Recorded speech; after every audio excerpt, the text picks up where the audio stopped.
Fatigue. If you have fibromyalgia, then you know it's not just being tired. It's the kind of exhaustion that makes even the simplest tasks feel impossible. And for me, it was more debilitating than the pain. But what if I told you fatigue isn't just something that you have to live with?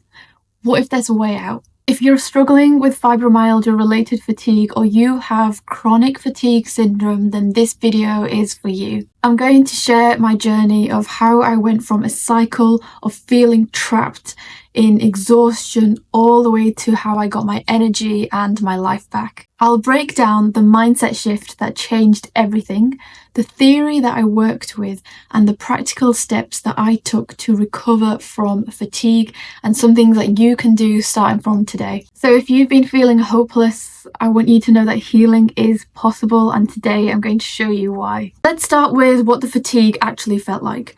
For me, it was like having to walk through mud. Every action took it completely out of me. It was like my body, like the switch to my body turned off and it just wouldn't function. It was so drained, and little things like just having to put the kettle on to make a cup of tea was exhausting for me. And it's not just something that you can sleep off. Even if you slept really well, you still wake up feeling tired, and you'll do a small activity like getting ready for the day, and that's it, you are done, like you are shattered after that. And for me, that meant that I had to pace myself. My energy was so precious. I had to make daily decisions on what I could do that day and what I couldn't do that day. And every day I had to be prepared for the fact that the whole day would get written off and just spend it in bed because I just couldn't do it that day. The fatigue was just too debilitating. But you know, the worst part was actually the helplessness. It was like the emotional toll that it takes on your mental health, because you're not independent as you used to be, and you have to lean on other people for support. And there is so much, the reality is that there is so much that you just aren't able to do anymore. For a big chunk of my diagnosis, I spent it in bed and housebound because of the fatigue. And I've talked about my healing journey with fibromyalgia in my videos before. And I've primarily focused on the pain, right? How I got rid of the pain. But I've had a few people say, but what about the fatigue? What do we do with the fatigue? Okay, I'll tell you where I got up to. So in terms of my healing journey, I worked on my pain. I got to a really good place, and I was like, right, okay, my pain has gone, but I was left with the fatigue. I still couldn't go out and do anything. It's not like I could just go to the shops. Just because I turned my pain off doesn't mean that I felt like I'd recovered. So I remember going back to the research and thinking, I still don't understand, where has this fatigue come from? How did I go from being physically fit, like being able to go for hikes and walks every weekend, to not even being able to leave the house? I just didn't get it. And for a long time it stumped me. So for a long time I was left and stuck with the fatigue. So this is the mindset shift that I had. I went back to the research that I did on the pain, and using that theory, you know, the whole idea that the pain is an alarm signal from the body, from the brain, trying to keep you safe, that theory had worked for me in order to turn off my pain. So I thought, well, what if that theory works for fatigue? The pain and the fatigue came on at the same time. What if the same mechanism that caused me to be in pain is the same mechanism that's being used still to keep me safe, protected? That is the fatigue. So that is what I started thinking about. And this is what I realized, that fatigue isn't the enemy. It's a survival response. Fatigue is still the brain trying to keep me safe. So what is the science that backs it? When you have a dysregulated nervous system, you're stuck in a state of chronic stress. That's the activated state where you're in fight or flight mode. And once you get to a state that is so dysregulated, where the brain perceives the threat to be so high, what happens is almost like a shutdown. So in the animal kingdom, you see it as animals playing dead. And essentially the same thing happens to us. The brain conserves energy. It sort of brings everything back to basics. And it's like the body and the brain shutting down, that it cannot cope with the threat in front of it. So it just focuses on basic survival. And you'll recognize this with the other symptoms that you have. It's not just fatigue that's related to that mechanism at play. Remember, I had brain fog, I had memory issues, I struggled with sensory overload, I had digestive problems. All those symptoms relate to the shutdown of the body. And the main symptoms you experience in that shutdown, that dysregulated state, is chronic fatigue. It is your brain saying that I cannot deal with this threat, there is too much danger, and I have to withdraw to keep you safe. That is a theory that I shifted my mindset to, and I started working with that theory and used techniques to target that way of thinking. Okay, so we have the background knowledge. Let's break down the key strategies that I used in my daily life. So firstly, I need to let you know that fatigue isn't something that just came and went away for me. I had it all the time. I had chronic fatigue that was debilitating. I couldn't leave the house. But once I had this mindset shift, every single day I told myself, this fatigue isn't real. I told myself this fatigue is just my brain trying to keep me safe. I told myself that every day. This is really important. You have to tell your brain that what is going on isn't actually what's going on. You have to see your fatigue as not as fatigue, but just as something that's going wrong in your body. It's like you have to separate yourself from the brain almost. It's hard, and you have to remind yourself every day. I then focused on nervous system regulation. So for me, that looked like deep breathing exercises. That looked like really staying in tune with my body, listening to my body. That looked like slowing down, doing everything slowly, not having much on my plate. Like, your fatigue is still your body shutting down. You still don't have as much energy, and you have to really just take things slow, pace yourself, and prioritize yourself every single day. So self-care levels to the max. The next thing is so important. Okay, so I had to start rebuilding my trust with my body. I also had to show my body that movement and going back into doing life again was safe. So, okay, I couldn't leave the house, right?